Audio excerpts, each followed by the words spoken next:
సికింద్రాబాద్లోని doctor Narayana college of hotel మేనేజ్మెంట్లో 100% job guarantee 966365 అందమైన జీవితం కార్యక్రమానికి స్వాగతం.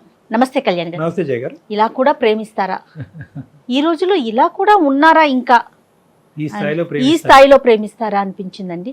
చాలా అద్భుతంగా ఉంది అతని వర్షన్ అయితే వింటుంటే. బట్ ఒకవైపే మనం మాట్లాడడం కాబట్టి అసలు ఏం జరిగిందో మనం తెలుసుకునే ప్రయత్నం చేద్దాము. కాల్ చేస్తాను మరి ఒకసారి. చేయండి జయ గారు. నాకు గాఢంగా ప్రేమించే అబ్బాయిలు అంటే ఎంత ఇష్టం మేడం. అవునండి, స్వచ్ఛమైన ప్రేమ అది. హలో కిరణ్ అండి, నమస్తే అండి. నేను జయాని అందమైన జీవితం ప్రోగ్రామ్ నుంచి కాల్ చేస్తున్నాను. కిరణ్, స్టూడియోలో ఉన్నాను. డాక్టర్ కళ్యాణ్ చక్రవర్తి గారు కూడా ఉన్నారు. గుడ్ మార్నింగ్ నాన్న. కిరణ్, ఏదో నీ ప్రేమ గురించి చెప్తావు అని మేడం అంటే వెంటనే కలపండి అని అన్నాను. ఏంటి నాన్న? అదే నేను యాక్చువల్లీ ఒక అమ్మాయిని లవ్ చేశాను. ఎంత? నీ వయసు ఎంత? నా ఏజ్ 26-27 వస్తాయి. ఎప్పటి నుంచి ప్రేమిస్తున్నావు అమ్మాయిని? ఫస్ట్ ఇయర్ నుంచి చూస్తున్నాను ఆమెని. అప్పటి నుంచి నాకు కొంచెం ఆమె అంటే ఇష్టమే. పెళ్లి చేసుకోవాలని ఒక థాట్ వచ్చింది నాకు. కరెక్ట్. సో అందుకని నేను థర్డ్ ఇయర్ లో ఆమెకి ప్రపోజ్ చేశాను. ఆమెకు కూడా నేను అంటే ఇష్టమే కాబట్టి ఆమె కూడా నన్ను యాక్సెప్ట్ చేసింది. సో అప్పటి నుంచి నేను లవ్ చేసుకుంటున్నాము. అప్పటికే తన మనసులో ఉన్నదా కిరణ్ అనే అబ్బాయిని? తన లోపల అంటే బయటికి చెప్పలేదు కానీ నువ్వు చెప్పిన తర్వాత చెప్పింది. అవును, అంటే ఆమెకి ఇష్టమే నేనంటే, కానీ ఫ్రెండ్ లాగా మాట్లాడేవాళ్ళం మేము. కానీ ఎప్పుడైతే నేను ఆమెకి నేను ఎలా అయితే ఆమె గురించి ఫీల్ అవుతున్నాను అని చెప్పాను, అప్పటికెళ్ళి ఆమె కూడా నన్ను కూడా లవ్ చేసింది. ఆమె కూడా. ఇప్పుడు ఏం చేస్తున్నారు కిరణ్ మీరు? నేను జాబ్ చేస్తున్నాను మ్యామ్. నేను ఒక ఐటీ జాబ్ చేస్తున్నాను. నాకు ఒక 1 lakh ప్యాకేజ్ ఉంటుంది ప్రెసెంట్. నేను బీటెక్ అయిపోయింది. తర్వాత మేము అనుకున్నాం ఇంకా సరే నేను మంచి జాబ్ తెచ్చుకొని నేను మీ ఇంట్లో వచ్చి మాట్లాడతాను, మా పేరెంట్స్ ని తీసుకొచ్చి మాట్లాడతానని చెప్పాను. సో దానికి ఆమె కూడా అగ్రీ చేసింది. ఓకే వచ్చి మాట్లాడు, మా నాన్నకు కూడా చెప్తాను నేను అని చెప్పింది. So I'm very happy that. దాని తర్వాత నేను మా పేరెంట్స్ ని తీసుకుని వెళ్ళాను. వెళ్ళి వాళ్ళ ఇంట్లో మాట్లాడదామని వెళ్తే వాళ్ళ నాన్న చాలా అవమానంగా మాట్లాడారు. చాలా బాధగా అనిపించింది నాకైతే అప్పుడే. అంటే నీ స్థాయి ఏంటి, అసలు నువ్వు ఎవరు, నువ్వు అసలు మావాడివేనా అన్నట్టు మాట్లాడారు. అంటే ఇది ఎక్స్పెక్ట్ చేయలేదా కిరణ్? అంటే మీ గర్ల్ ఫ్రెండ్ నీతో చెప్పలేదా ఇలా మా నాన్న యొక్క రియాక్షన్ ఇలా ఉంటుంది? డైరెక్ట్ గా ఇంటికి పట్టుకెళ్ళిపోయింది. ఆ అమ్మాయి పేరేంటన్నా? అమ్మాయి అని ప్రసార్ అంటాం బాగాలేదు. ఆ అమ్మాయి పేరేంటి? ఆ అమ్మాయి పేరు Madhuri. Madhuri Kiran love story. Okay చెప్పినా. నువ్వు కొంచెం జాగ్రత్తగా మాట్లాడు, నువ్వు మంచిగా మాట్లాడితే డాడీ కూడా యాక్సెప్ట్ చేస్తారు అని చెప్పింది. అంటే ఫైనాన్షియల్ స్టేటస్ గురించి ఎంక్వైరీ చేశారా? ఏం చేశారు కిరణ్? అంటే అది క్యాస్ట్ కమ్యూనిటీ గురించి అడిగారు. అవునండి. ఇక్కడే మాకు కొంచెం ఇలా డౌన్ అయిపోయాం మేము కొంచెం బాగా. అలా అడిగేసరికి మీ స్థాయి ఏంటి, మీకు అంత అర్హత ఎక్కడి నుంచి, నేను మా ఊర్లో వాళ్ళకి ఏం చెప్పాలి, మీ స్టేటస్ లేదు ఏం లేదు, నువ్వు నా కూతురిని లవ్ చేస్తావా, ఇలాంటి మాటలు అనేసరికి ఇంకా నాకు చాలా బాధ అనిపించింది. సో ఫైనాన్షియల్ స్టేటస్, నాన్నగారు ఆటో నడుపుతున్నారు అనేది ఒకటి, ప్లస్ కులం కూడా కొంచెం చాలా లో క్యాస్ట్ అలా, అందుకని. అండ్ అలాగే వాళ్ళు కూడా కొంచెం హై క్యాస్ట్, దాని వల్ల కొంచెం అలా అయ్యింది. తర్వాత ఇంకా కొంచెం వాళ్ళు అలా మాట్లాడేసరికి మాకు కూడా చాలా బాధ అనిపించింది. మాకు అంటే ఎవరెవరు వెళ్ళారు? నేను మా అమ్మ వెళ్ళాము. మా నాన్న రాలేదు ఆ రోజు. అమ్మగారు వచ్చారు. మేమిద్దరం కలిసి వెళ్ళాము. వాళ్ళ డాడీ కొంచెం మంచి గవర్నమెంట్ జాబ్ అవుతుంది వాళ్ళ డాడీది. అండ్ వాళ్ళ మదర్ కూడా ఉన్నారు, హౌస్ వైఫ్. ఇంకా వాళ్ళ బ్రదర్ ఉన్నారు. బ్రదర్ మాత్రం ఇన్వాల్వ్ అవ్వలేదు. బ్రదర్ ఇన్వాల్వ్ కాలేదు. ఓన్లీ ఆమెనే వచ్చి మాట్లాడారు. సో మనం ప్రాక్టికల్ గా మాట్లాడుకుంటే మీ ఇద్దరి మధ్య తేడా అనేది అన్ని విషయాల్లో కొంత ఎక్కువగానే కనిపిస్తోంది, అంతేనమ్మా? అవునండి. వాళ్ళ నాన్నగారికి మనకి కాదు, నాన్నగారి విషయంలో ఆయన దృష్టి ఇదంతా చూసి అమ్మ చాలా అవమానం ఫీల్ అయిందన్న. చాలా బాధపడ్డారు. ఇంకా అప్పటికి ఇంకా ఎందుకురా మనకి ఇవన్నీ, మన స్థాయికి మనకు అవసరం ఇవన్నీ, మన వరకు మనం చూసుకుని మన దాంట్లో ఎవరైనా ఉంటే చూసుకుంటే అయిపోతుంది అన్నారు. అంతే కదా. కానీ నేను 2 years నుంచి నేను ఏదో వాడుకుని వదిలేయడానికి అని కాదు, నేను ఏదో పెళ్లి చేసుకుని లైఫ్ లో సెటిల్ అవ్వాలని కదా నేను కూడా చేసుకున్నది. అవును, కానీ రెండు వైపుల అంగీకారం లేనప్పుడు అనవసరంగా నువ్వు తల్లిని కూడా తీసుకెళ్లి బాధపడుతున్నావు కదా. ఇక్కడ మీ అమ్మగారు ఇంత అవమానం ఎప్పుడు చూసి ఉండరు ఆవిడ జీవితంలో. నాన్నగారు ఇంకా అదృష్టం కొద్ది రాలే కానీ నాన్నగారు కూడా ఘాటుగానే తగిలి ఉండేది. సరే తర్వాత ఏమైంది అన్న, వచ్చిన తర్వాత ఏమైంది? చాలా బాధ అనిపించి ఇంకా మేము ఇంటికి వెళ్ళిపోయాము. ఇంకా మాట్లాడలేదు కొన్ని రోజులు, మేము మాట్లాడుకోలేదు. ఇంకా కొన్ని రోజులు మాట్లాడుకోకపోయినా తర్వాత చాలా రోజులు సరే ఇంకా నేను కొంచెం ఇంకా బాగా జాబ్ చేసి మాది కొంచెం, లేకపోతే నేను నిన్ను చూసుకోవడానికి కొంచెం ఆర్థికంగా నేను కొంచెం డబ్బులు అయినా పెంచుకుని మాట్లాడుతానని చెప్పిన. ఇంకొంచెం సెటిల్ అవ్వాలని ట్రై చేశాడా? యా అవును, నేను అలా ట్రై చేశాను. సో చేసే ఈ గ్యాప్ లో ఏమైందంటే మ్యారేజ్ చేసేసాడు ఆమెకి. సో ఆమెకి మ్యారేజ్ అయిపోయింది. నేను చాలా అసలు అన్ఎక్స్పెక్టెడ్, అది నేను అసలు అనుకోలేదు మ్యారేజ్ అయిపోతుందని. అప్పటికి ఇంకా నేను కాల్ చేయడానికి చాలా ట్రై చేశాను. కాదు కిరణ్, తను నీతో ఏం టచ్ లోకి రాలేదా? ఇట్లా నాకు పెళ్లి సంబంధాలు రోజులు అసలు ఫోన్ స్విచ్ ఆఫ్ వచ్చింది. ఒక రోజు ముందు నాకు మెసేజ్లు కూడా వచ్చాయి కొంచెం నార్మల్ గా, ప్లీజ్ నాకు కొంచెం మెసేజ్ చేయకు, ఇంట్లో చాలా ఇబ్బందిగా ఉంది అన్నట్టు కొంచెం అలా మెసేజ్ పెట్టారు నాకు. అంతే కాదండి, ఇప్పుడు మీరు వాళ్ళ ఇంటికి వెళ్ళి మాట్లాడొచ్చిన తర్వాత మీ ఇద్దరి మధ్య ఎలాంటి కమ్యూనికేషన్ లేదా? ఉంది, కానీ మామూలుగా ఉంది. ఎలా నాతో మామూలుగా ఇలా మధు చాలా సార్లు మాట్లాడింది. కాదు నాన్న, ఇంకో మ్యారేజ్ సంబంధం చూస్తున్నారా, అబ్బాయిని చేసుకోబోతున్నారు అనేది నీకు హింట్ లేదా, మాధురికి హింట్ లేదా? అసలు మాధురికే లేదా? నాకు తెలీదు, ఆమెకు కూడా తెలియదు. అది అమ్మాయి కూడా తెలియదు. మాకు సర్ప్రైజ్ గా తీసుకొచ్చారు, ప్రెషర్ పెట్టారు, పెళ్లి చేశారు. అవును, అది ఒక నెల రోజుల ముందు నుంచి మేము అసలు మాట్లాడుకోలేదు. ఆమెకు పెళ్లి అయ్యే నెల రోజుల ముందు నుంచి మేము మాట్లాడుకోలేదు అసలు. మాధురి పెళ్లి అయిన తర్వాత ఎలా ఉంది, నీతో టచ్ లో ఉందా? అది అంటే మేమిద్దరము ఎలా కలిసామంటే, మళ్ళీ ఒక ఫ్రెండ్ ఉన్నాడు మాకు, కామన్ ఫ్రెండ్.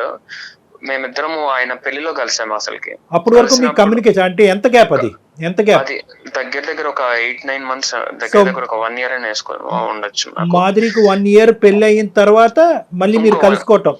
అవును, ఈ మధ్యలో మళ్ళీ 1 year. నీ మధ్యలో ఉన్నానా? మేము అసలు ఇంకా నేను పెళ్లి అయింది కాబట్టి నేను ఇంకా డిస్టర్బ్ చేయాలనుకోలేదు. ఎందుకంటే నాకు ఆమె హ్యాపీగా ఉంటుంది, వాళ్ళ నాన్న తెచ్చిన సంబంధం కదా అనుకున్నాను అలా. సో ఇంకా మేము 1 year తర్వాత కలిసాము. కలవడం కూడా ఎలా ఉందంటే తన మ్యారేజ్ లైఫ్ అసలు చాలా ఇబ్బందిగా ఉందంట. అసలు అతను వాళ్ళ కులం అతనే, అంటే వాళ్ళ తెలిసిన ఆయన వాళ్ళ, అంటే వాళ్ళ నాన్నగారు తీసుకొచ్చిన పెద్దలు నిర్ణయించిన సంబంధమే అంతే. అవునండి, అయితే వాళ్ళే కాబట్టి ఇంకా ఆమె కూడా ఒప్పుకున్నాక చాలా బాధలు పడింది. అతను కూడా వేరే వాళ్ళతో తిరగడం, బయట వేరే అమ్మాయితో తిరగడం, ఆమెని ఇట్లా మొత్తం ఇలా ఆమె మీద కిరసనాయిలు పోసేసి పోసేసేవారు ఊరికే, అంటే ఇలా ఊరికే అంతే. అంతేగాని అలా చంపేయడం ఏం కాలేదు. ఊరికే అలా థ్రెటనింగ్ చేయడము, లేకపోతే చాలా ఇబ్బంది పెట్టి ఆమె జుట్టు పట్టుకుని లాక్కుని వెళ్ళడం, ఆయన ఇలా చేశారంటే ఇంట్లో. చాలా సాడిస్ట్. వాళ్ళిద్దరి మధ్య గొడవలకి కారణాలు ఏంటి అంటే వాళ్ళ నాన్న చెప్పారేమో అని. ఎందుకంటే ఆమె నాకు ఇవన్నీ చెప్పలేదు క్లియర్ గా, ఎందుకు ఏంటి అనేది చెప్పలేదు. ఏంటి కారణం అంటే ఇది అవన్నీ అడక్కు, నాకు మళ్ళీ గుర్తు చేసుకోవాలని లేదు అని చెప్పింది ఆమె. ఇంకా కానీ నీదైతే కాదు కదా, అంటే నువ్వు తన జీవితంలో పాస్ట్ లో ఉన్నావు అనే ఉద్దేశంతో, అనుమానంతో ఆడి ఇలా ప్రవర్తించేవాడా?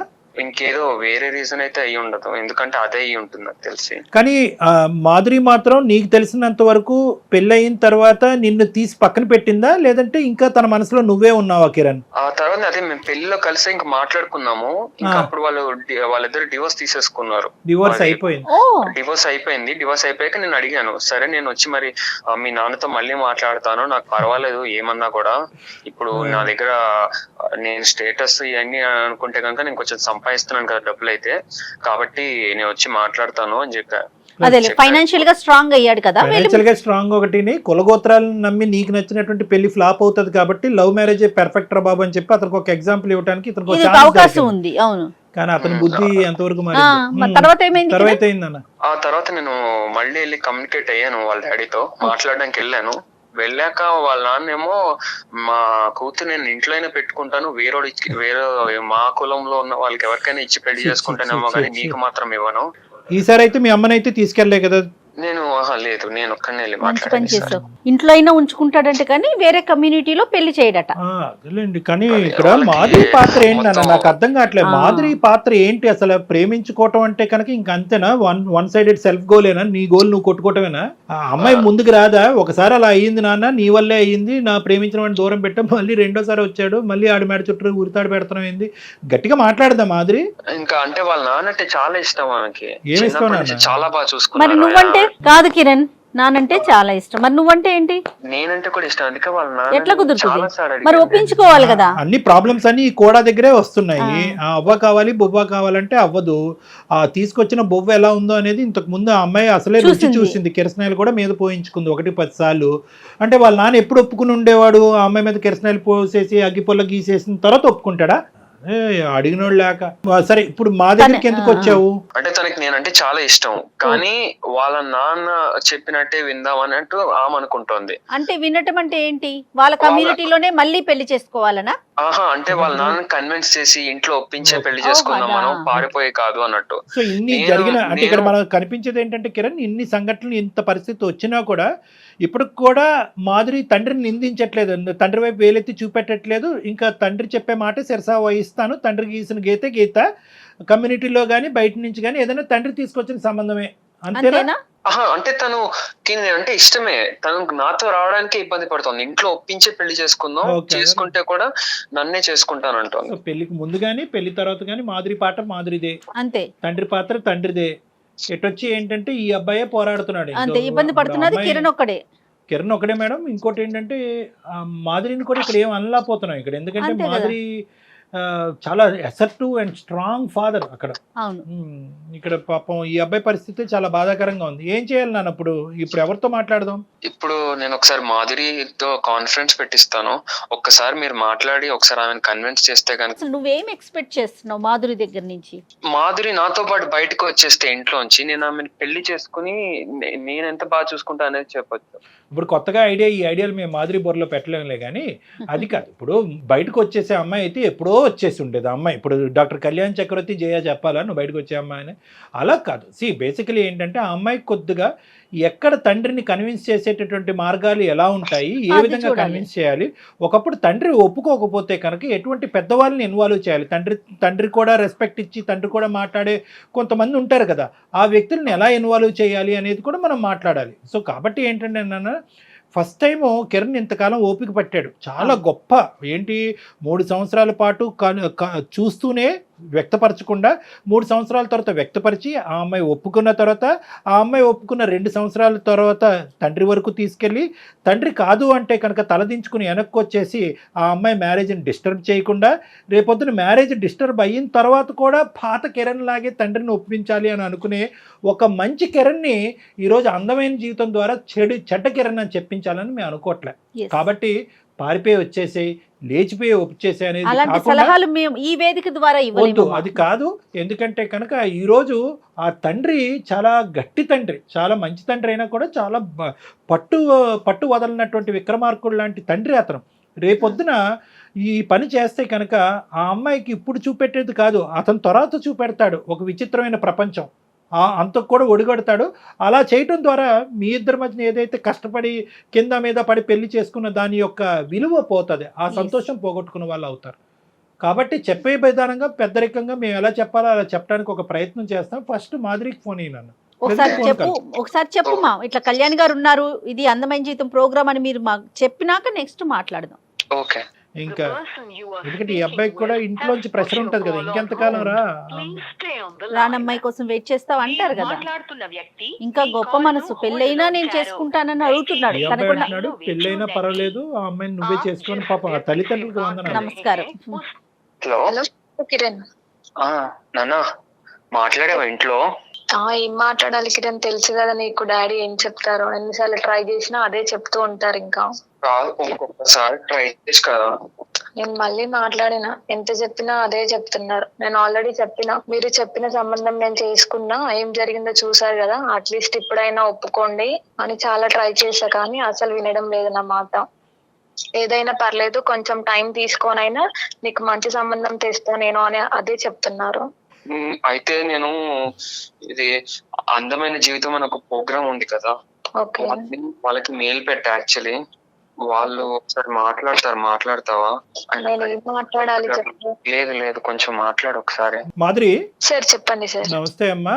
ఏంటంటే ఇప్పుడు నా పేరు డాక్టర్ కళ్యాణ్ చక్రవర్తి, నాతో పాటు హోస్ట్ ఇక్కడ జయ గారు కూడా ఉన్నారు, అందమైన జీవితం. యూజువల్గా ఇక్కడ మనం కొద్దిగా కాంప్లెక్స్, ఈజీగా తెగనటువంటివి లేదంటే దీర్ఘకాలికంగా అలా స్ట్రెచ్ అవుతూ అందరినీ మానసికంగా పరీక్ష పెట్టేటటువంటి సమస్యలను మనం టేకప్ చేస్తున్నాం. మీది కూడా అలాంటిదే అనేది నా ఆలోచన. అందు గురించి వెంటనే ఫోన్ కలపడం జరిగింది. ఇప్పుడు ఇక్కడ ఎలా ఉంది అంటే పాపం కిరణ్ మీద పరిస్థితి అసలు అతను దయనీయమైనటువంటి పరిస్థితి వర్ణాతీతం. ఎందుకంటే ముందు నొయ్యి వెనక గొయ్యిలాగా ఉంది కదా. ఇప్పుడు పాపం వాళ్ళ పేరెంట్స్ ఒప్పుకోవట్లేదంటే అది వేరే విషయం. పాపం వాళ్ళు మీ పెళ్లికి ఇంతకు ముందు నీకు జరిగిన విడాకులైనటువంటి పెళ్లికి ముందు మీ ప్రేమను వాళ్ళు అంగీకరించారు. వాళ్ళు చేసిన పాపం ఏంటి నాకు అర్థం కావట్లేదు. ఇప్పుడు నీది విడాకులు అయిన తర్వాత మళ్ళీ ఈ రోజు ఒంటరిగా ఉన్న నిన్ను మళ్ళీ అప్పుడు కూడా అంగీకరిస్తున్నారు. వాళ్ళ పేరెంట్స్ సైడ్ నుంచి ఎటువంటి అభ్యంతరం లేదు. కిరణ్ మాత్రం ఒక అమర ప్రేమికుడిలాగా అప్పుడు ఇప్పుడు ఎప్పుడు మాదిరి తప్ప ఇంకో జీవితమే లేదు అని అంటున్నాడు. ఇక్కడ ఎంతవరకు ఒక మనిషి తన జీవితాన్ని త్యాగం చేస్తాడు? ఎంతవరకు ఒక తల్లి తండ్రి వాళ్ళ కన్న కొడుకు కళ్ళెదురుకుంటే ఇలాగా దహించిపోతుంటే జీవితం సర్వనాశనం అవుతుంటే కనుక ఎంతకాలం వాళ్ళ తల్లిదండ్రులను నోరు మూసి నూరుకుంటారు? ఇప్పుడు నువ్వేమొచ్చి అమ్మ నాన్న కావాలి ప్రేమికుడు కావాలి అంటున్నాడు.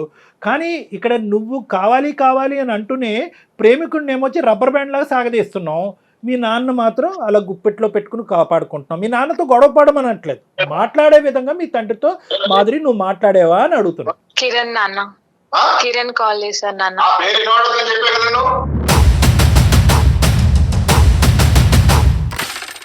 అంటే ఏదో మాట్లాడడానికి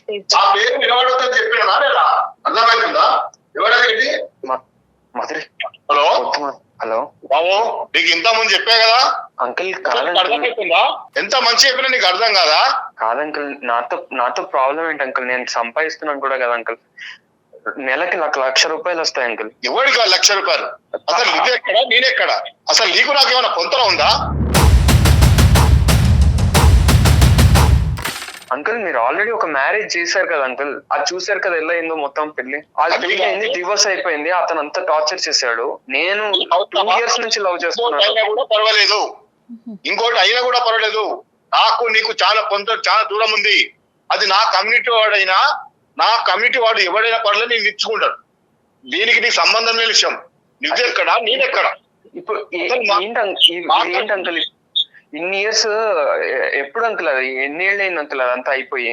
ఇప్పుడు ప్రెసెంట్ ఏంటి అంకుల్? అసలు లవ్ చూస్తారు అంకుల్ ఏంటి? మేము ప్రేమించుకుంటున్నాం అది అసలు ఏంది? అసలు నీకు ఏం అర్థమవుతుంది? అసలు నేను ఎవరు అనుకుంటున్నాను ఇంతకి? నీ ఆలోచన ఏంది? నీకు ఎంత అనుభవం ఉంది? అసలు నీ కమ్యూనిటీ ఏంది, నా కమ్యూనిటీ ఏంది? అర్థమవుతుందా? ఏం ప్రేమ పెళ్లిళ్ళు ఇవేనవి?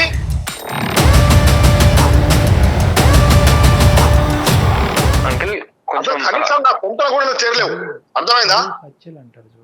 తలెత్తుకొని తిరగలవా సొసైటీలో? వద్దని చెప్పే కదా. ఎప్పటికైనా నీ పద్ధతులు ఉండు. సార్ గురుగారు నమస్తే, నేను కూడా లైన్లో ఉన్నాను. నేను ఉన్నానని మీకు తెలియలేదు అనుకుంటాను. నా పేరు డాక్టర్ కళ్యాణ్ చక్రవర్తి. నాతో పాటు హోస్ట్ జయ గారు ఉన్నారు. మేము అందమైన జీవితం అనే కార్యక్రమం సుమన్ టీవీ నుంచి ఫోన్ చేస్తున్నాం. అంటే మేము బేసికలీ ఏంటంటే ఒక 2 నిమిషాలు ఓపిక్గా వినండి గురుగారు. మీ పేరు నేను అడగలేదు. మీ పేరు సతీష్ కుమార్ అండి. సతీష్ కుమార్ గారు. నమస్తే సతీష్ కుమార్. మీరు ఎవరు అని అడుగుతారేమో అని అనుకున్నాను, కానీ అడగక ముందే బహుశా యాక్సెప్ట్ చేశారు నన్ను మాట్లాడటం. సంతోషం. నేనేంటంటే ఏదో గొడవలు పెట్టేటటువంటి గురించి రాలేదు. సానుకూలంగా ఈ ఇష్యూని ఎలా రిజాల్వ్ చేయాలి, మానసికంగా అందరినీ వేధించేటటువంటి ఈ 2 కుటుంబాలు 2 ప్రేమికుల మధ్యన ఏళ్ల తరబడి నానుతున్నటువంటి ఈ అంశాన్ని సానుకూలమైనటువంటి పరిస్థితుల్లో ఒక మంచి సొల్యూషన్ చెప్పాలి అనేటటువంటి ఉద్దేశంతో నేను ఈరోజు మీకేం అవడనుకోండి కానీ కిరణ్ని సంప్రదించడం జరిగింది. కిరణ్ ఏమొచ్చి మాధురికి ఫోన్ కలిపాడు. ఈ లోపల మాధురితో పూర్తిగా మాట్లాడకముందే మీరు వచ్చారు. ఎందుకంటే మీ పాత్ర ఇక్కడ పెద్దది. ఎందుకంటే మాధురి 2 మాటలు చెప్పినా అంతకు మించి మాధురి చెప్పలేదు అనేది 5-6 సంవత్సరాలు బట్టి కాలం నిర్ణయించింది. ఏదైనా పెద్ద పాత్ర పెద్ద మనసు చేసుకోవాల్సినటువంటి వ్యక్తి ఎవరైనా ఉన్నారు అంటే అది ఈరోజు సతీష్ కుమార్ గారే. కాబట్టి సతీష్ గారు, ఈరోజు కిరణ్ని మీరు యాక్సెప్ట్ చేయకపోవటానికి ప్రధానమైనటువంటి ఒక 3 కారణాలు మాకు చెప్పగలరు? ఓకే సార్, ఇప్పుడు మీకేం సార్ అక్కడ కూర్చున్న చూసినంత మాత్రాన ఇక్కడ నాకు సొసైటీ ఇలా నేను తలెత్తుకొని తిరగడానికి. మీరు ఎక్కడ కూర్చున్నారో మీ కారణాలే చెప్పమంటున్నారు. మా కుర్చీ గురించి మీకు అనవసరం. మీ కారణాలు ఏంటో చెప్పండి. సార్ మీకెందుకు? నా ఫ్యామిలీలో మీరు వచ్చి చెప్పడం ఏంటి? కాదు, అసలు అర్థమైపోలేదు. ఒకటి, ఇది మీ ఫ్యామిలీ, మీ యొక్క హక్కుల నుంచి పరిధులు దాటి ఒక సామాజిక పరమైనటువంటి అంశం ఎక్కడో చోట ఒక పెద్దవాళ్ళు ఇన్వాల్వ్ అవ్వాల్సినటువంటి పరిస్థితికి వచ్చింది. ఎప్పుడైతే కనుక మీ అమ్మాయికి కిరణ్ వద్దు అని చెప్పి ఫస్ట్ అటెంప్ట్లో మీరు అన్నారో, ఎప్పుడైతే కిరణ్ విత్డ్రా అయిపోయాడో అప్పుడు మీకు కావాల్సిన పెళ్లి మీరు చేశారో అక్కడి వరకు ఇది మీ కుటుంబం ఇష్యూ. ఎప్పుడైతే మీరు చేసినటువంటి పెళ్లి ఫ్లాప్ అయ్యిందో, ఎప్పుడైతే కనుక మీ అమ్మాయిని చంపబోయాడో, కిరసనాయిలు పోసి మీ గొప్ప అల్లుడు చంపబోయాడో, అదృష్టం కొద్దీ ఆ పెళ్లిలోంచి బయటపడి మీ కన్న కూతురు మీ చేతుల్లో ఉందో, ఇక్కడి నుంచి ఇది సామాజిక పరమైనటువంటి ఒక అంశం, ఒక మనిషి ప్రాణాలకు సంబంధించినటువంటి అంశం, ఒక స్వచ్ఛమైనటువంటి ప్రేమకు సంబంధించినటువంటి అంశం. కాబట్టి సామాజికవేత్తగా ఒక సామాజిక పరమైనటువంటి అంశంలో నా ఇన్వాల్వ్మెంట్ ఉన్నది ఉంది. కాబట్టి ఇది దయచేసి నా ఇష్యూ, నా ఫ్యామిలీ ఇష్యూ అని మీరు అనద్దు. ఎందుకంటే కనుక ఏమండి, వినండి సతీష్ కుమార్ గారు, మీకు నేను మర్యాద ఇస్తున్నాను, నాకు మీరు మర్యాద ఇస్తున్నారని అనుకుంటున్నాను. ఒక అంశం నేను చెప్తున్నాను, ఇక్కడ చాలా ముఖ్యమైనటువంటి అంశం. సమాజంలో పరువు హత్యలు అనేటటువంటిది విచ్చలవిడిగా జరుగుతున్నాయి, కొన్ని బయటకు వస్తున్నాయి, కొన్ని రావట్లేదు.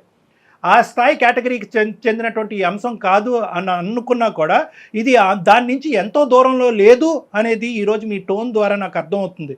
కాబట్టి ఈరోజు నేను అడిగినటువంటి ప్రశ్నకి నా ఇష్టం, నా కుటుంబం అనే మాటలు కాకుండాని ఒక 3 ప్రధానమైనటువంటి అంశాలు కిరణ్లో లేనటువంటివి, మిగతా మీరు చూసేటటువంటి సంబంధాల్లో ఉన్నటువంటివి ఏంటన్నది నాకు చెప్పండి. కిరణ్ ఎందుకు మీరు తిరస్కరిస్తున్నారు, ఎందుకు యాక్సెప్ట్ చేయలేకపోతున్నారు? నేను చెప్పేది కొంచెం అర్థం చేసుకోండి సార్. మా వయస్సుకు మేము చేసే పనులకి మా కమ్యూనిటీ పోతేనే మాకు రేపు ముందడుగు వేయడానికి వస్తుంది. మాది పెద్ద బలగము.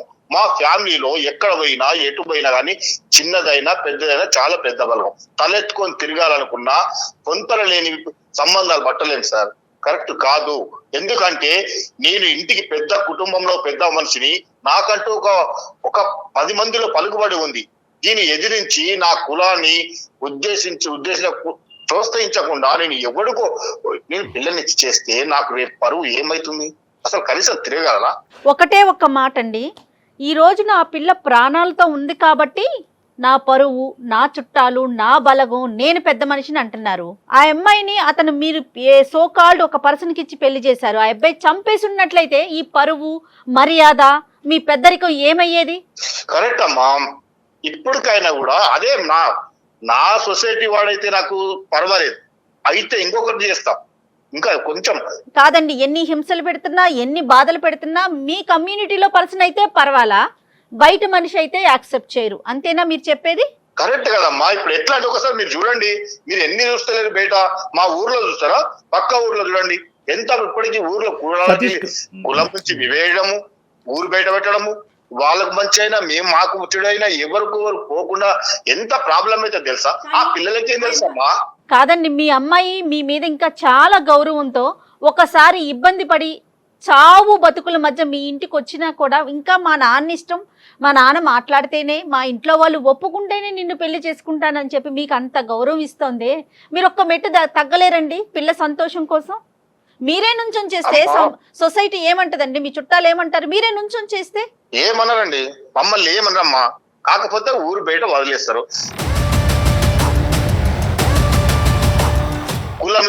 ఇంకా ఏ రోజుల్లో ఉన్నామండి, ఇంకా ఏ రోజుల్లో ఉన్నాం మనం. సతీష్ కుమార్ గారు, ఇప్పుడు మీ ఆ అబ్బాయి పాపం పిచ్చోళ్ళ లెక్క ఈ సంవత్సరం పాటు, సరే ఎప్పటికైనా మా మామ వచ్చి కాబోయే మామని అతను ఊహించేసుకుంటున్నాడు, ఎప్పటికైనా అతని అమ్మాయి అవుతాడని చెప్పి సంవత్సరం పాటు, బహుశా సంవత్సరంలో విడాకులు అయింది కాబట్టి సంవత్సరం వెయిట్ చేశాడు. ఆ అబ్బాయి ప్రేమ, ఆ అబ్బాయి మనసు చూస్తే కనుక 10 సంవత్సరాలన్నా వెయిట్ చేసే వ్యక్తిలాగా నాకు అనిపిస్తున్నాడు. అంత స్వచ్ఛమైనటువంటి కుర్రోడు ఎక్కడ దొరుకుతాడండి? ఏ కులంలో దొరుకుతాడు? ఏంటి కులం ఏంటి, గోత్రం ఏంటి? ఇందాక నుంచి మిమ్మల్ని అబ్బాయి పిచ్చోళ్ళలాగా ఏమంటున్నాడంటే, ఈ 1 year పాటు నా స్థితిగతులను ఇంప్రూవ్ చేసుకుని ఇంకొద్దుకు సంపాదిస్తే కనుక అప్పటికైనా నా మాధురి వాళ్ళ తండ్రి సతీష్ కుమార్ గారు ఒప్పుకుంటారేమో అని చెప్పి ఇంకా అపోలో ఉన్నాడు. ఇతను ఏంటంటే మీకు అర్థం కానటువంటి అంశం ఏంటంటే, బహుశా కరోనా అనేటటువంటి ఒక పాండమిక్ ఒక చాలా చిన్న ఇన్ఫెక్షన్ ఏమో, ఈరోజు కులం అనేటటువంటిదే ఒక పెద్ద ఇన్ఫెక్షన్ ఏమో. ఇది ఒక వ్యాధి అండి.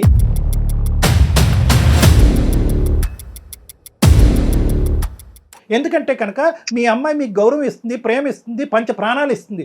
ఈరోజు మీ కళ్ళు ఎదురుకుంటా మీ కూతురు చనిపోబోయేటటువంటి కూతురు ఈరోజు అదృష్టం కొద్దీ మీ పక్కన నిలబెడితే అది తీసి పక్కన పెట్టేసి ఈరోజు ఏమండి వచ్చినవాడు దొంగోడైనా టెర్రరిస్ట్ అయినా ఎవడైనా పర్వాలేదు, గోత్రంలో కులగోత్రం ఒకటి మ్యాచ్ అవుతే చాలు వాడిని మా అమ్మాయికి ఇచ్చి కట్టబెడతానంటే కనుక కరోనా కంటే పెద్ద వ్యాధి కాదండి ఇది.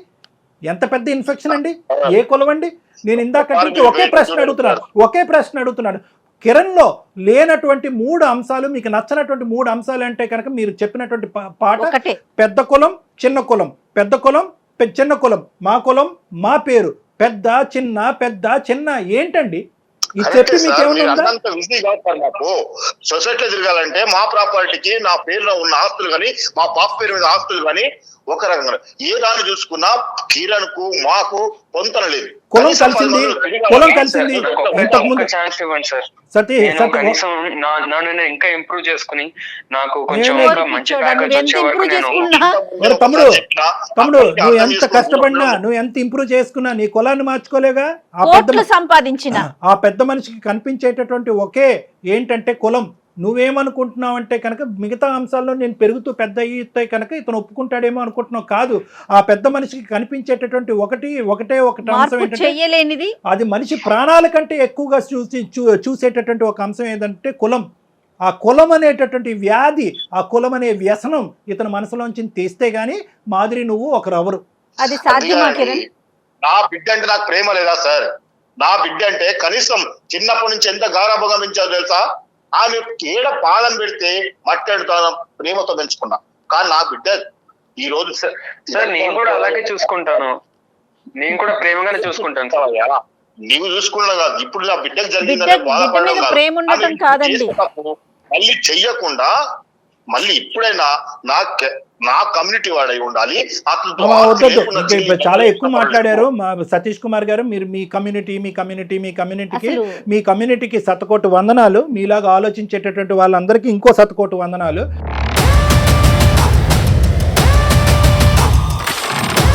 నేను ఒకటే చెప్తున్నాను, ఈరోజు మాదిరి ఇక్కడ మాట్లాడకపోతే బహుశా ఈ బండి ముందుకు వెళ్ళదు. నిజంగా మాధురికి ఇప్పుడు డిసైడ్ చేసుకోవాలన్నటువంటి సందిగ్ధ పరిస్థితి వచ్చింది. తండ్రి కూతుర్ల మధ్యన గొడవ పెట్టేటటువంటి ఉద్దేశం డాక్టర్ కళ్యాణ్ చక్రవర్తికి, సుమన్ టీవీకి లేదు. కానీ మీరు ఇంత మూర్ఖత్వంగా, ఇంత మొండిగా వ్యవహరిస్తుంటే కనుక ఖచ్చితంగా మాధురిలో ఒక ఆలోచనని తట్టి లేపవలసినటువంటి పరిస్థితి వచ్చింది. ఇప్పుడు ఈరోజు మాధురి ప్రేమ అంటుంది, అవ్వ కావాలి బువ్వ కావాలి అంటుంది. కానీ ఇక్కడ బువ్వ అనేటటువంటి తండ్రి, చిన్నప్పటి నుంచి బువ్వ పెట్టినటువంటి ఒక తండ్రి ఈరోజు లాజిక్ లేకుండా మాట్లాడుతున్నాడు. తన పట్టినటువంటి కుందేలకు 3 కాళ్ళు అన్నట్టుగా మాట్లాడుతున్నాడు. ఒక వ్యసనానికి, కులం అనేటటువంటి వ్యసనంలో మునిగిపోయి ఉన్నాడు. ఇటువంటి వ్యక్తికి ఈరోజు నేను కౌన్సిలింగ్ చేసి ఆ కులం అనేటటువంటి పరిస్థితిని తీయగలనా? ఏమండి, ఒక తప్పుడు పెళ్లి చేశారు, ఆలోచించకుండా ఒక తాగుబోతుకి ఇచ్చి పెళ్లి చేశారు. ఒక అనుమానించేటటువంటి ఒక వ్యక్తికి, చంపేబోయేటటువంటి ఒక వ్యక్తి పెళ్లి చేశారు. ఎక్కడ ఉందండి మీ కులం? ఆ కులం వచ్చి అప్పుడు మాట్లాడలేదా మీతో? ఆ కులం వచ్చి మాట్లాడలేదా? ఏ సతీష్ కుమార్ ఏం చూసావు, ఏం చేసావు? అల్లారు ముద్దుగా ప్రేమించి పెళ్లి చేసావు, ప్రేమించి బాగా పెంచుకున్నాను నా కూతుర్ని అన్నావు. మరి ఇలాంటి సంబంధం తీసుకొస్తామని చెప్పి మీ వైపు ఎవరు వేలెత్తి చూపెట్టలేదా? మిమ్మల్ని కులం నుంచి బహిష్కరించలేదా? సార్ ఒక్కసారి తప్పు జరిగిందని నన్ను అనుకుంటే ఇంకొకసారైనా, ఈసారి నాకు చేసిన తప్పు మళ్ళీ చేయకుండా నా సొసైటీలో ఎవరైనా పర్లేదు, కనీసం ఏదైనా అతనికి ఇచ్చి చేసి. మాధురి ఈ రోజు నువ్వు మాట్లాడవలసినటువంటి పరిస్థితి ఆసన్నమైంది. ఒక్కసారి ఎప్పుడైనా రెస్పాండ్ నువ్వు కర్ర ఎరగకూడదు, పాము చావకూడదు అంటే అవ్వదమ్మా. ఇక్కడ ఏదో ఒకటి విరగాలి. నువ్వు గొంతెచ్చి నీ మనసులో ఉండేటటువంటి ఒకరు ప్రేమిస్తే అది ప్రేమ కాదమ్మా. ఒకరు ప్రేమించినంత మాత్రం పెళ్లి అవ్వదు. నిజంగా నువ్వు గాఢంగా నువ్వు కిరణ్ ని ప్రేమించేటట్టయితే కనుక ఈ రోజు మా యొక్క సపోర్ట్ నీకుంది, నువ్వు మాట్లాడాలి. చెప్పండి సార్. ఏం చెప్పాలమ్మా? నీ నాన్నగారి మాట నువ్వే వింటున్నావు కదా. ఏంటి నువ్వు చదువుకున్న దానివి, ఈ జనరేషన్ అమ్మాయివి. స్టార్టింగ్ నుంచి అదే చెప్తున్నారు. ఎప్పుడైతే మా లవ్ గురించి ఇంట్లో చెప్పామో అప్పటి నుంచి ఇదే చెప్తున్నారు. అయితే కిరణ్ గెట్ లాస్ట్ అని చెప్పు. కిరణ్ గెట్ లాస్ట్ అని చెప్పమ్మా. అతను బతుకుతాడు. ఎందుకు కిరణ్ ఇలా ఎండగడుతున్నావు? తాళ్ళ మీద వేసి బట్టలు ఉతికినట్టు ఉతికారు, అవమానించవలసిందంతా అవమానించారు. వాళ్ళు దిక్కులేనటువంటి పరిస్థితి తీసుకొస్తున్నారు. ఆ అబ్బాయి పెళ్లి చేసుకోకుండా తడిగొట్టు కట్టుకుని అలా కూర్చున్నాడు. పొమ్మను ఎందుకు నానబడుతున్నావు? పెట్టాను సార్. ఆయన ట్రై చేసి నేను చాలా సార్లు చెప్పాను, మా ఇంటికి రాకు, నిన్ను చాలా అవమానిస్తున్నారు, అది నాకు నచ్చట్లేదు. అయినా కిరణ్ వినట్లేదు. కిరణ్ వినట్లే కాదు, మాదిరి మనసాక్షి ఏం చెప్తుంది? ప్రేమించేవాడిని ఒకరిని ప్రేమిస్తుంది, తండ్రి పెళ్లి చేస్తే ఇంకోటి పెళ్లి చేసుకుంటుందా? అదే నా ప్రేమ అంటే? ఎందుకమ్మా జీవితాలతో ఆడుతారు మీరు ఇలాగా? నిజంగా మీ నాన్న ఇంత కర్కోటమైనటువంటి మనిషి అయితే కనుక అసలు ప్రేమ అనే లూప్లోకి ఎందుకు దించావు ఆ కుర్రోడ్ని? నీకు తెలీదా మీ నాన్న యొక్క వ్యక్తిత్వం? కులగోత్రాలు మ్యాచ్ అవ్వకపోతే అటువంటి పెళ్లికి వెళ్ళడు, అటువంటి పెళ్లిని ఆశీర్వదించడం అనేటటువంటి మీ తండ్రి గురించి కూతురుగా నీకు తెలీదా? మీ ఇద్దరమే కులాలా, మీ ఇద్దరమే గోత్రాలా, మీ అందరూ ఇలా చచ్చిపోవాలా? ఏం మాట్లాడుతున్నావు నువ్వు? మనకి లాస్ట్ ఛాన్స్ ఉంది మాకు. నీ బొంద, నువ్వు ఆగరా బాబు. కిరణ్ తో చెప్పాను సార్, ఇలా మా డాడీకి క్యాస్ట్ ఫీలింగ్ చాలా ఉందని. తను ఏం చెప్పాడంటే ఫస్ట్ అయితే జాబ్ తెచ్చుకుంటాను, నేను సెటిల్ అయ్యాక మాట్లాడతాను, ఈ రోజుల్లో క్యాస్ట్ ఏముంది, సెటిల్ అయితే అందరు ఒప్పుకుంటారు కదా అని చెప్పాడు. సో నేను కూడా ఒప్పుకున్నాను సరే అని. ఎక్కువగా ఊహించుకోలేకపోయాడు కిరణ్. అమ్మ 2 దఫాలు తగిలిందమ్మా అతనికి డోసు, ఒక దఫా కాదు 2 సార్లు దఫా.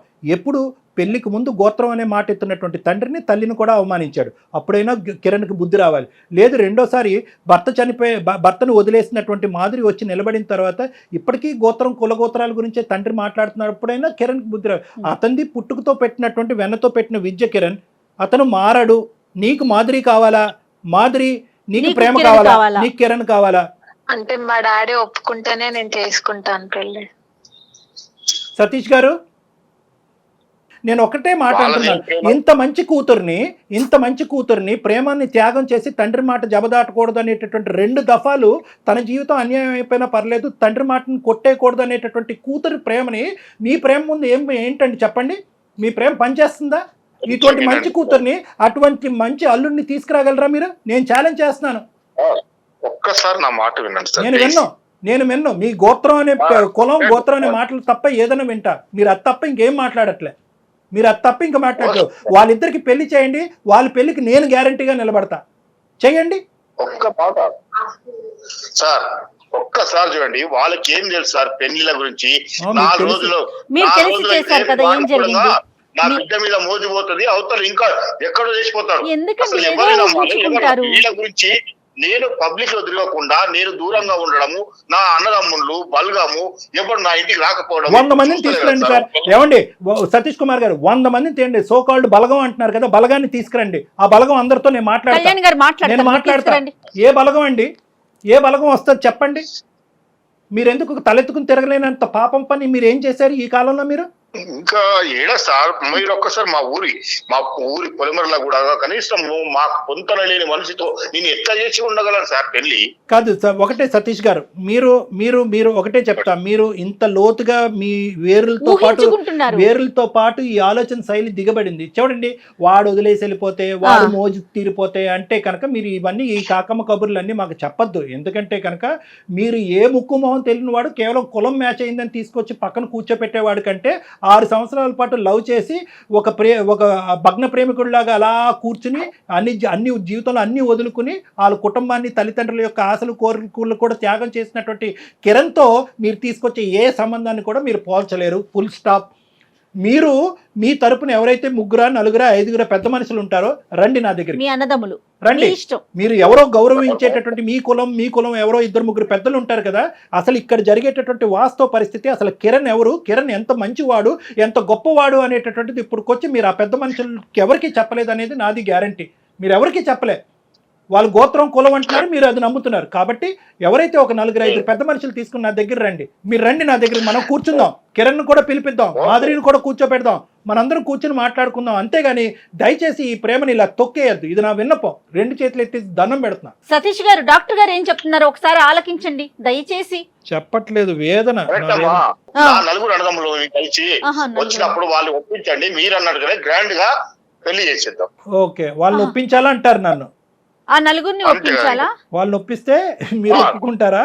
ఖచ్చితంగా సార్. ఓకే, ఆ నలుగురిలో ఎవరు ఒప్పుకున్నా నేను మీ ముందే గ్రాండ్ గా పెళ్లి. నేను ప్రపోజ్ చేసిందే కాబట్టి నేను యాక్సెప్ట్ చేస్తాను, అదే నాకు అభ్యంతరం లేదు. కానీ ఇక్కడ ముఖ్యంగా కిరణ్ నీకు చెప్తున్నాను. కిరణ్ ఇక్కడ, హలో కిరణ్ సార్ చెప్పండి సార్. దేనికన్నా ఒక హద్దు ఉంటుంది, అర్థమైందా? అలాగే ప్రేమకి త్యాగానికి కూడా ఒక హద్దు ఉంటుంది. దయచేసి అర్థం చేసుకో. ఏం మాధురి, నువ్వేమంటావు? మీ నాన్నగారు ఒక కండిషన్ పెట్టారు, దానికి డాక్టర్ గారు ఓకే అన్నారు. ఎందుకంటే మీ ఇద్దరిని కలపాలన్న సదుద్దేశంతో. నీ పాత్ర ఇక్కడ చాలా గట్టిగా ఉందమ్మా. ఓకే మేడం, నాకు కూడా ఇష్టమే. అంటే ఇన్ని రోజులు డాడీ అసలు కిరణ్ పేరెత్తితేనే చాలా చిరాకు పడేవాళ్ళు. ఇప్పుడు సార్ చెప్పాక అట్లీస్ట్ ఈ మెట్టైనా దిగారు కదా, నాకు కొంచెం హోప్స్ ఉన్నాయండి. ఇప్పుడు మీరు వాళ్ళని కూడా ఒప్పిస్తారు, మా పెళ్లి జరిపిస్తారని కొంచెం నమ్ముతున్నాను. Thank you so much madam. చూద్దాం, మా వంతు ప్రయత్నం మేము చేస్తాం. మీరు రెండు వైపులు, ప్రతి కేసులో నేను చెప్తాను కదా, 2 ద్వారాలు తీసి ఉంచండి. అంటే ఏంటంటే కనుక వాళ్ళు ఒప్పుకుంటే ఏంటి, ఒప్పుకోకపోతేనేంటి, రెండో ఆప్షన్ కూడా మీరు ఓపెన్ గా పెట్టుకోండి. ఓకేనా? ఓకే మిగతావన్నీ మనం కలిసి మాట్లాడుకుందాం. ఓకేనా? Okay sir. Thank you sir. Okay Kiran. Right. Satish గారు ఉంటామండి. నమస్తే. నమస్తే అండి. మాకు మీతో మాట్లాడినందుకు అవకాశం కల్పించినందుకు, మా యొక్క విజ్ఞప్తిని మన్నించి సానుకూలంగా స్పందించినందుకు ధన్యవాదాలు. నమస్తే అండి. చాలా సంతోషమండి. మీకు మాత్రం కూడా ధన్యవాదాలు. Thank you. మీరు మెట్టి దిగినట్టే ఉన్నారు. కిరణ్ కూడా స్ట్రాంగ్ గా చెప్పండి. ఒకసారి పెళ్లి అయిపోయిన తర్వాత పాత విషయాలు తవ్వకూడదు, రైట్. చాలా జాగ్రత్తగా ఉండాల్సిన పరిస్థితి. Right. ఎందుకంటే సుమన్ టీవీ తరపున అండ్ మీరు మనమంతా ఇన్వాల్వ్ అయ్యి అతని పెళ్లిని ఒప్పించబోతున్నాం అని అనుకుంటున్నా నేను. అంటే జయ గారు, ఇప్పుడు ఓకే, ఇది కిరణ్ ఇష్యూలో మనకి ఇంత అదృష్టం ఉంది కాబట్టి, ఎందుకంటే ఆయన మాట్లాడారు కాబట్టి, అతను మాట్లాడారు కాబట్టి, మీరెవరు చెప్పేదని ఫోన్ పెట్టేస్తే మనం ఏం చెప్పలేం.